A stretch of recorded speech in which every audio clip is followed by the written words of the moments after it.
All right. Well, good morning, everybody, or at least good morning in my area. Thanks for joining.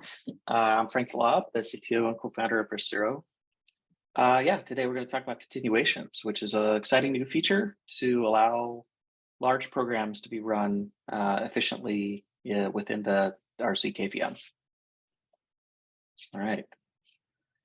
So yeah, some motivating sort of background material. The problem, we saw that Bitcoin was an interesting solution to basically using economic means in order to solve the sort of how do we verify that other people are computing things correctly. But we ran into some problems with that. It wasn't exactly without issue. There's not really any privacy. The programming model was very, very limited in Bitcoin. And it really just doesn't scale, right? So the idea is that everybody has to rerun all of the computations, and so it doesn't really lend itself to being able to sort of farm out the work to lots of different participants. Zero knowledge gives us the possibility of solving a lot of these problems, but in its current state, it's kind of hard for developers to access because they need to have sort of expertise around how to build these arithmetic circuits, which are kind of difficult to build and to maintain. And a lot of the times you don't really get full Turing completeness. So yeah, it's just kind of hard to develop these circuits. So we wanted to try a different approach, which is basically build a zero knowledge virtual machine based off of the risc-v ISA instruction set. So based off of these sort of things that we've seen in the past, we wanted to try to leverage a lot of the experience that we've learned over decades of computer engineering. So some of the things that we've learned over the years, right? Open source seems to be here to stay. Lots of people are using it. I think corporations, individuals, all sorts of people realize its importance and its power. Computer hardware, there's this kind of general theme here, which is that generality seems to be better than specific, or at least generality seems to win out in the long term. You kind of see this in machine learning. You can see this in various other things where basically generality seems to be the thing that once you have a general thing, you really get a lot more power out of it. So scale also matters. The different kind of problems and different kind of solutions exist at different levels of scale. So we wanted to try to figure out, how can we deal with scale? How can we make scaling really possible in decentralized systems and in general? So let's take a look at the Apple II real quick, just to kind of show basically if we look at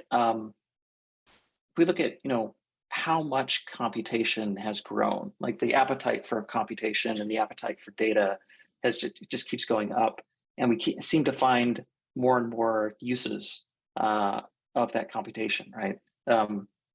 And so initially, we could say these old style machines weren't capable of doing very much, but as the hardware has grown, so has the demand and the capabilities of the software. And so we can kind of see the Linux kernel is pretty big. The parameters going to GPT-3 or even bigger. So scale seems to matter. Of course, trying to get zero knowledge to scale is a pretty hard problem. So let's kind of talk through that. A lot of the zero knowledge proof systems are based off of, the current techniques to try to make them run faster has to do with the number of constraints. It's like one of the main sort of parameters around how well your proof system is working. There's sort of this scaling ceiling in our case based off of the field that we chose. So we're using this baby bear field, which basically is, it only allows up to 2 to the 28 values. And so we have to, this is where the cycle limit kind of comes from, that you might be familiar with if you've used the zkVM. Currently, we only allow sort of 16 million cycles before the cryptographic system can't even represent numbers past that point. People have tried to use recursion in order to kind of solve some of these problems, but it's a little tricky to use.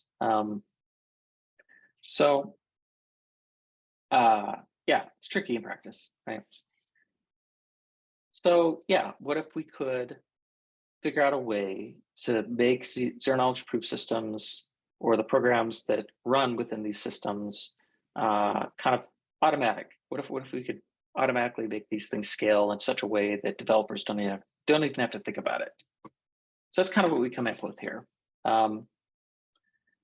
There's like ICV, there's incremental computing. There's like these ways of basically looking at it from the proof system's point of view. How do we make the proof system scale? I think what we did is took a more engineering approach. So we've got the zkVM.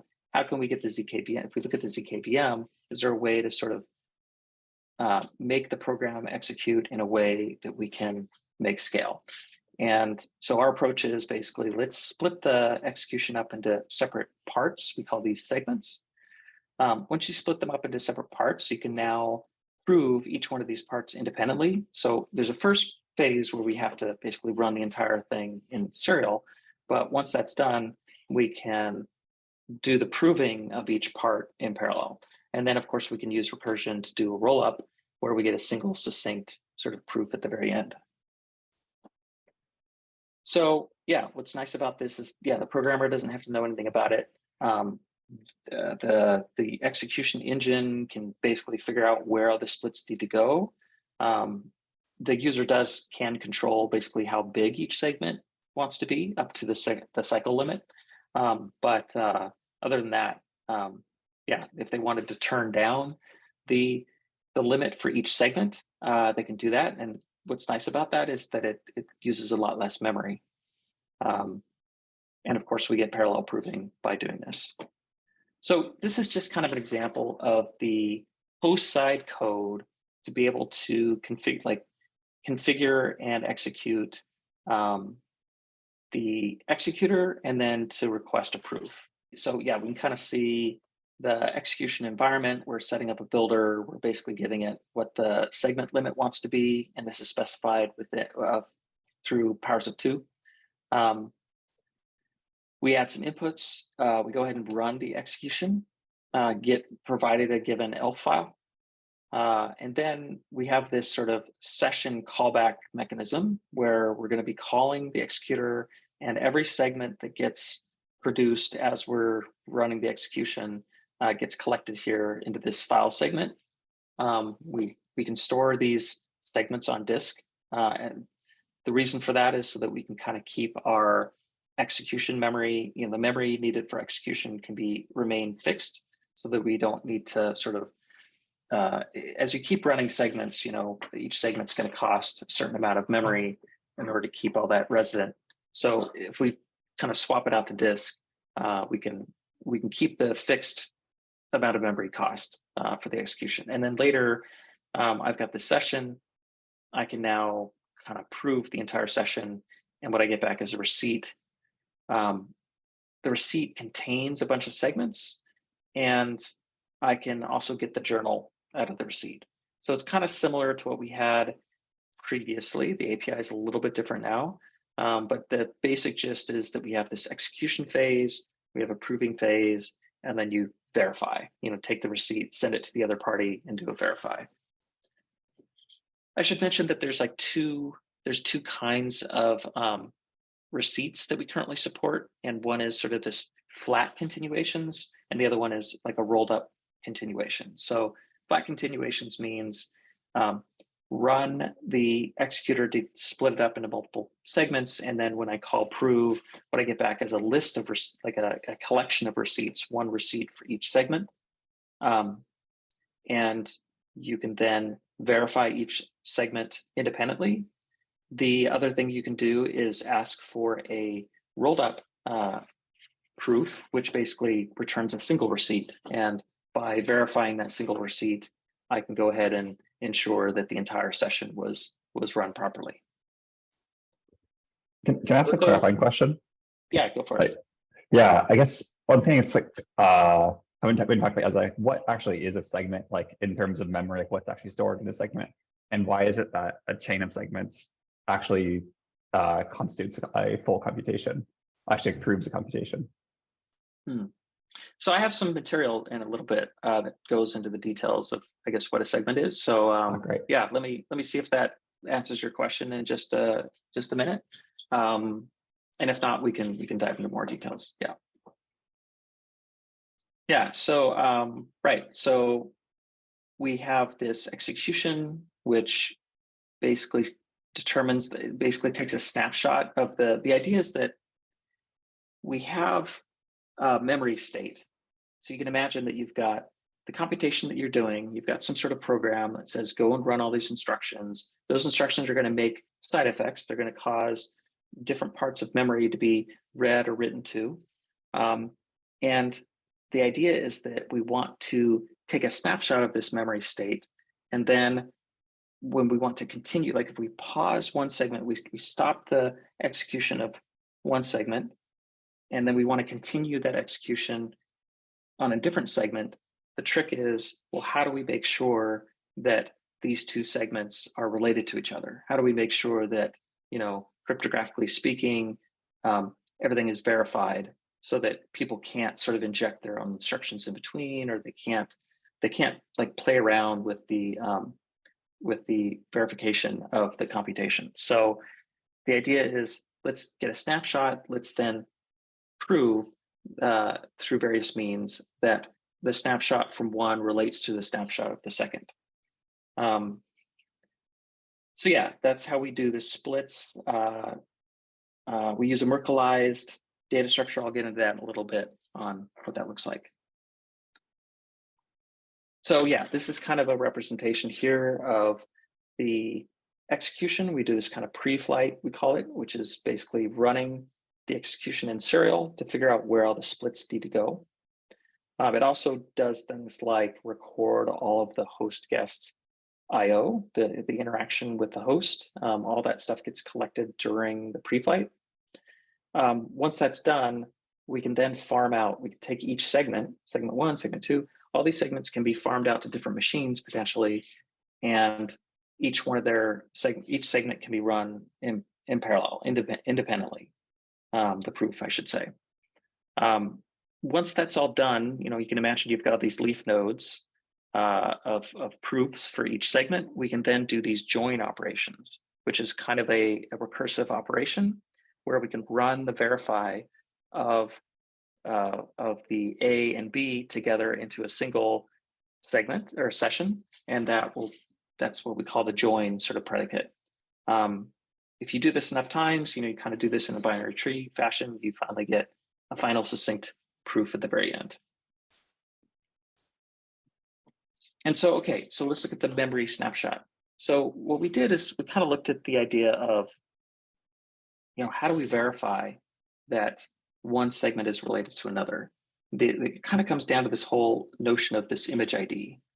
What we want to be able to do is say that segment two expects to start with the same image ID. I'll go back to this one.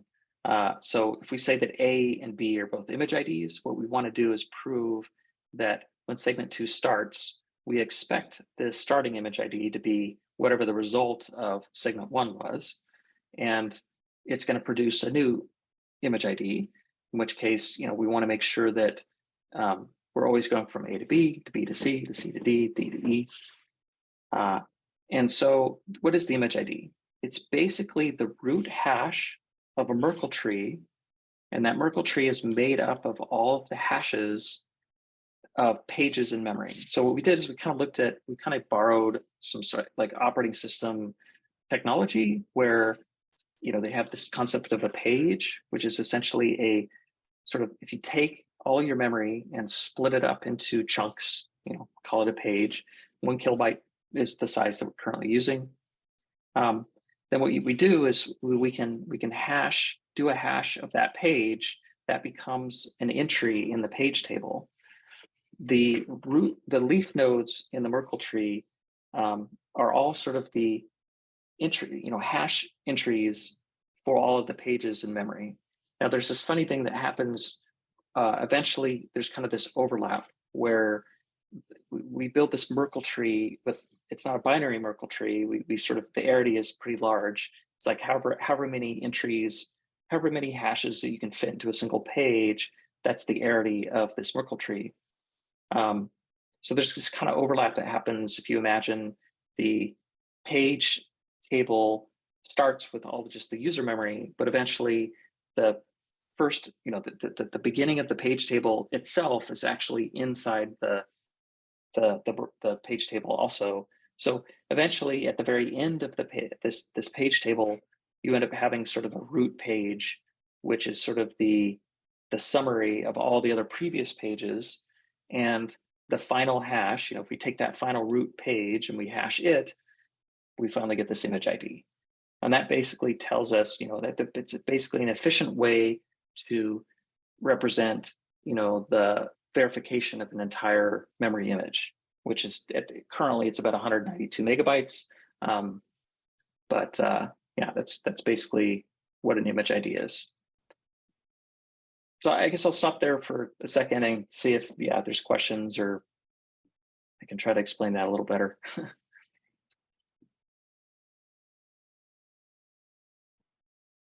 Hey, I'm curious if you can necessarily do this segmenting on all programs, or if this is just programs where like you could parallelize it and later instructions aren't dependent on earlier instructions. So yeah, there's a concept of instruction level parallelism. There's different kinds of parallelism. In our case, we only support like a single thread of execution. There's only like a single context, a single core you can kind of think of that the circuit implements. And so we don't yet have the ability to run multiple cores or multiple threads of execution at the same time. And so what we're looking at is parallelism for the proving, not necessarily parallelism for the execution, right? So the execution is all serial. There's sort of this dependency. Now, your compiler may decide to reorder instructions or do whatever it thinks is best in order to achieve better serial performance. And currently, we don't have any sort of vectorized instructions, so we don't even get instruction level parallelism either. That would require sort of, vectorized instructions to be supported, which we don't yet do. Maybe that's something we'll do in the future, but it's pretty complex. It would cause the constraints to go up quite a bit for the proving system. So we're kind of we picked RISC-V because it's pretty challenging to kind of get all the constraints to run feasibly, right? So if we pick a more complex instruction set, the constraints go up quite a bit. So yeah, I don't know. Does that answer your question? Yeah, let me check. So it's not that like you couldn't do this on Fibonacci, for example. It's that you do all of the segments and then your verification of them is what you do in parallel, and you get some scale bonus from this. Yeah, so the proving is the part that is the most expensive, and that's the part that we can parallelize. So the idea is that you can take any program you want, as long as it's a RISC-V program. We can execute that entire program with however many cycles it takes. It may take millions and millions of cycles, billions of cycles, in fact. We can go through and run all of those cycles and record all of the memory transactions that are going to occur across that entire execution.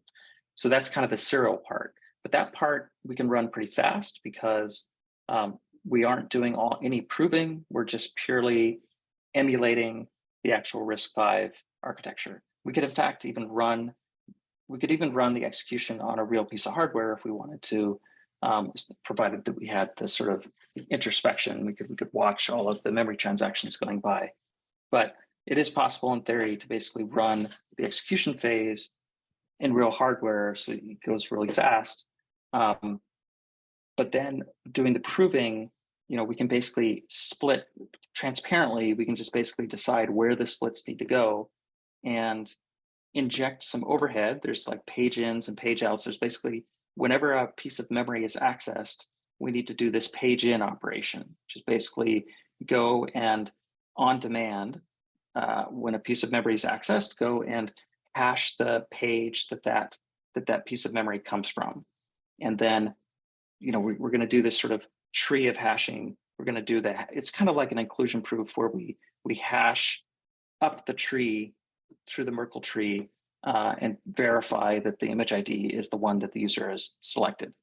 So this is kind of on the read side, and then on the write side, when we go to write out the final page, there's also this page out kind of overhead. So for every segment, there's like extra cycles that we inject in order to perform this like memory verification. But other than that, like the user doesn't really need to see sort of where the splits are happening. It just happens automatically. And so, yeah, any program should be capable of doing that.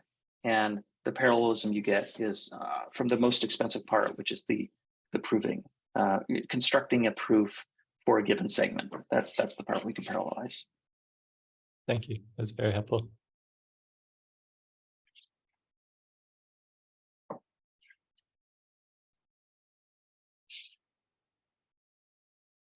All right. So yeah, what can we do? What are the kind of applications we can do with continuations? Well, we have a working example of the EVM. It's like an EVM interpreter. I guess it's using REVM. It's like a Rust interpreter for the EVM. We have working examples of that. We have a WASM interpreter that you can run. In the past, it was kind of limited in what you could do with these things because we had an upper bound of 16 million cycles. That means if you hit the 16 million cycle limit, the program would just stop, and there's just no more proof. We just couldn't prove anything beyond that. Plus, I would say that it took like 100 gigabytes of RAM in order to run something with 16 million cycles, and it took a very long time. It took like 15 minutes, 30 minutes, something like that. So when we split, with our default segment limit is now a million cycles. And so that we try to fit that within about 8 gigabytes of RAM.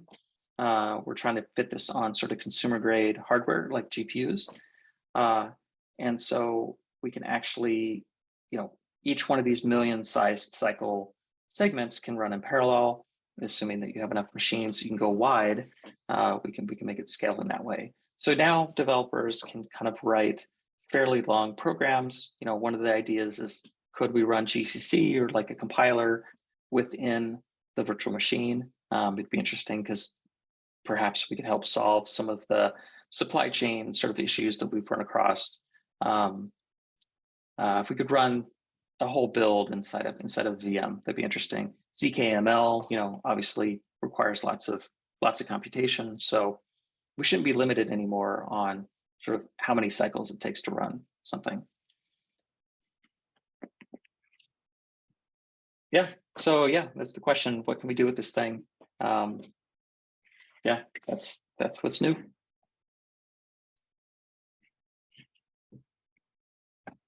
Awesome, thank you, Frank. Yeah. I think we can open things up for some Q&A. We have some time. Yeah.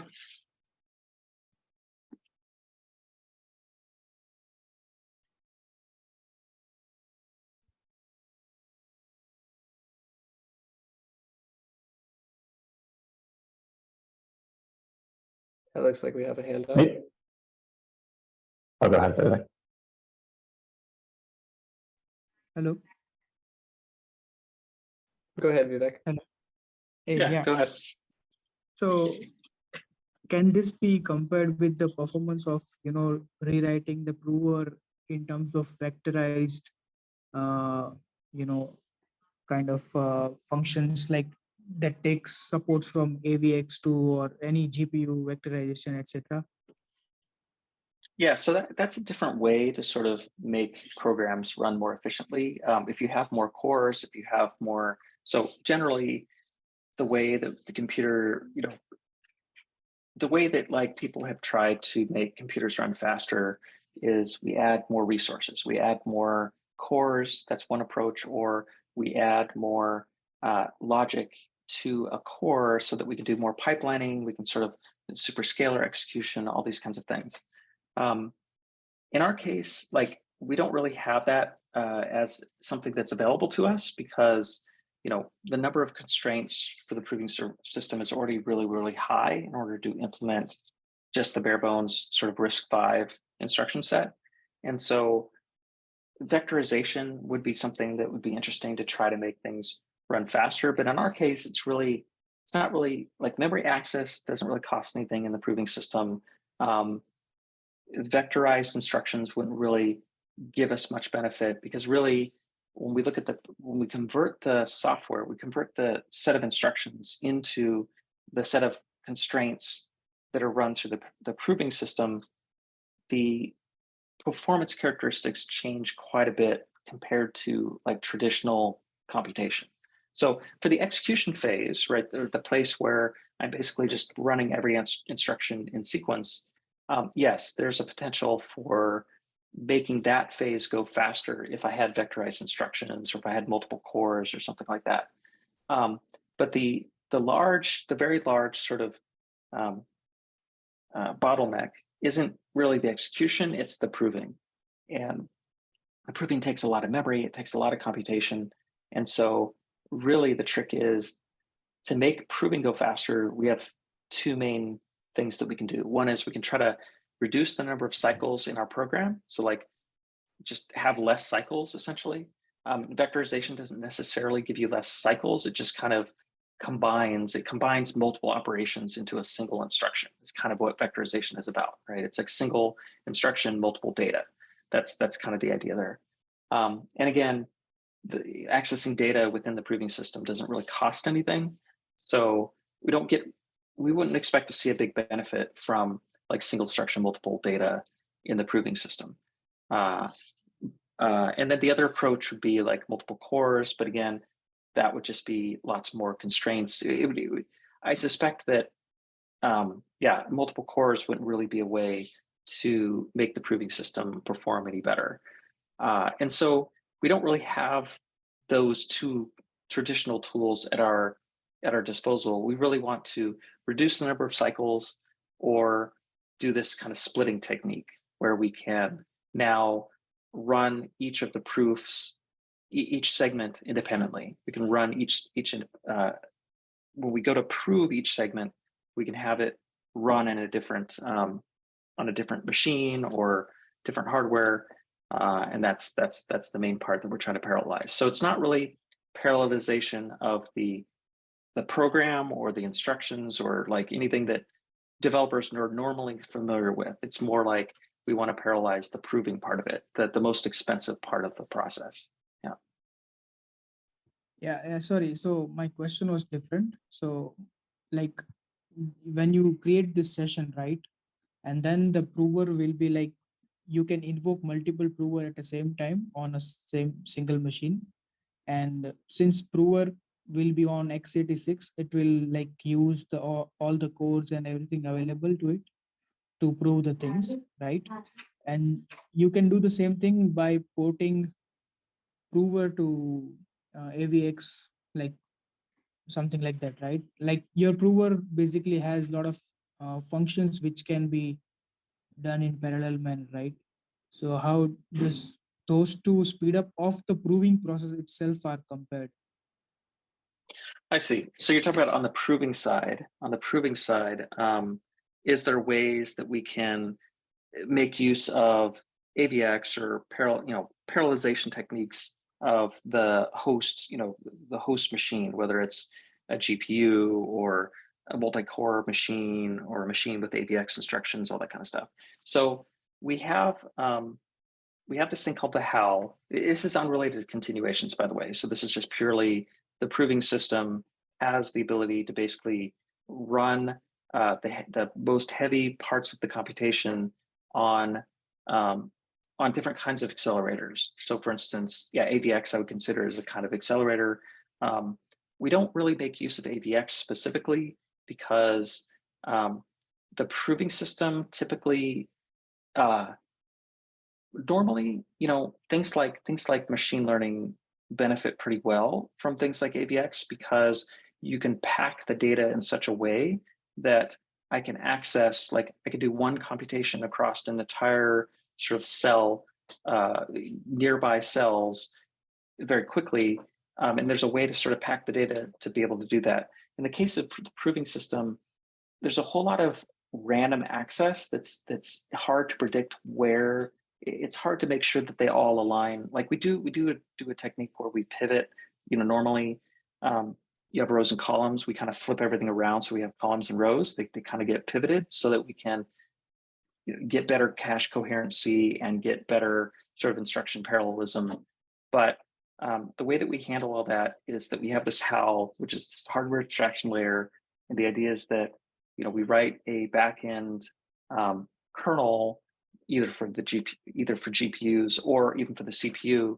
On the CPU side, what we end up doing is using Rayon, which allows us to run lots of threads in parallel. So we're using core parallelism. We're not really using instruction level parallelism because again, it's kind of we'd have to arrange for the polynomial constraints to be executed in a way that's amenable to AVX. So I think that's probably something we could do. We haven't yet looked into that too deeply, but yeah, that's kind of where we're at with that. But again, this is kind of independent of continuations. This is just kind of how do you make the proving system itself? Once you have a single segment, how do you make that thing run really fast? Yeah, there's lots of ways that we can make use of GPUs and things like that. We're more likely IO bound than we are computation bound. So this is why GPUs end up giving us quite a bit of benefit versus something like FPGAs or like AVX or things like that, because it's really, there's a lot of memory that we have to access in a random fashion, and it's hard to kind of coalesce these reads and writes into into a cache hierarchy. We don't really benefit from cache hierarchies too much because we always the accesses are there's too many accesses in order to fit within a single cache. So I believe that makes sense. Yeah.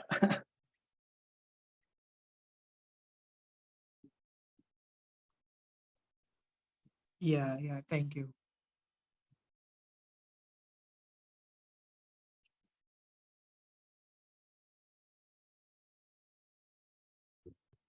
I have a question that I as well.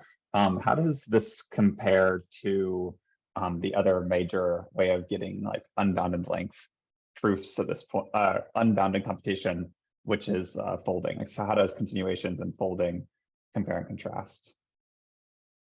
Yeah, I'm not as familiar with the folding systems, so we might need to have somebody like Jeremy, who's our chief science officer, kind of give us an overview of that.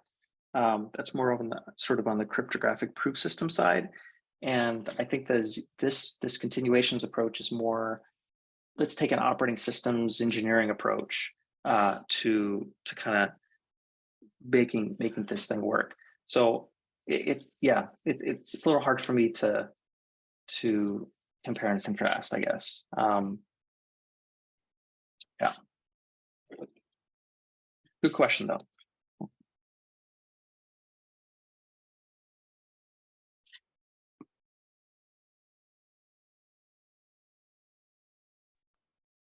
If I could jump in real quick, I just want to introduce myself. Hi, everyone. I'm Brett Carter, recently joined RISC Zero, helping out the engineering team in a program capacity, but I have a background in product management. So I have a very product managing question for the audience. It's really cool to see people using our technology. And I'm curious if anybody who ended up on the call, if you were willing to share in the chat, just sort of what's interested you in RISC Zero and why you're here. I'd love to just kind of hear what we're doing well and what's catching people's attention.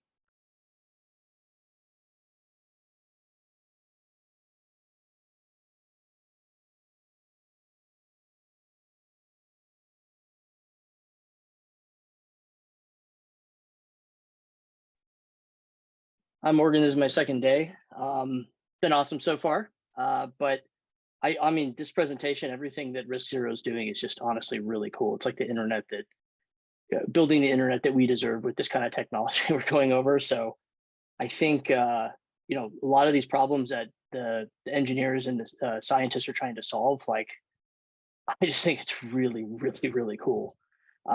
Yeah, that's all I got to say on the matter. Thanks, Morgan. Yeah, super to have you. Thanks, Remco. Appreciate it. Yeah, I can second that. I think the generalized nature of a zkVM has huge implications. I'm not a product person, but just a very interested developer. And not to mention the presentations and the publications that the RISC Zero team has put out is incredibly appealing. And it's just very interesting stuff. Very excited about it. That's super helpful, Hans. Thank you. Yeah, we have a great DevX team, and Paul's doing a really good job with these ETA study clubs. I would +1 that.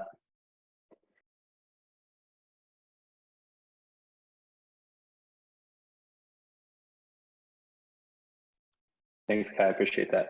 I'm gonna drop my Discord ID in the chat too. If anybody wants to just message and say hi, I'd be happy to connect there just to know who you all are there as well. Thanks, everyone.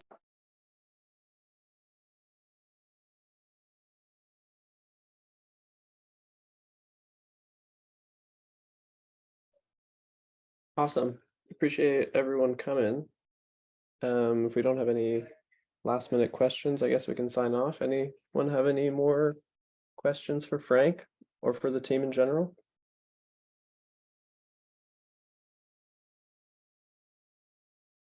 Cool. Well, appreciate everybody coming. I think we're going to have another one of these in June. We'll have details coming out about that shortly.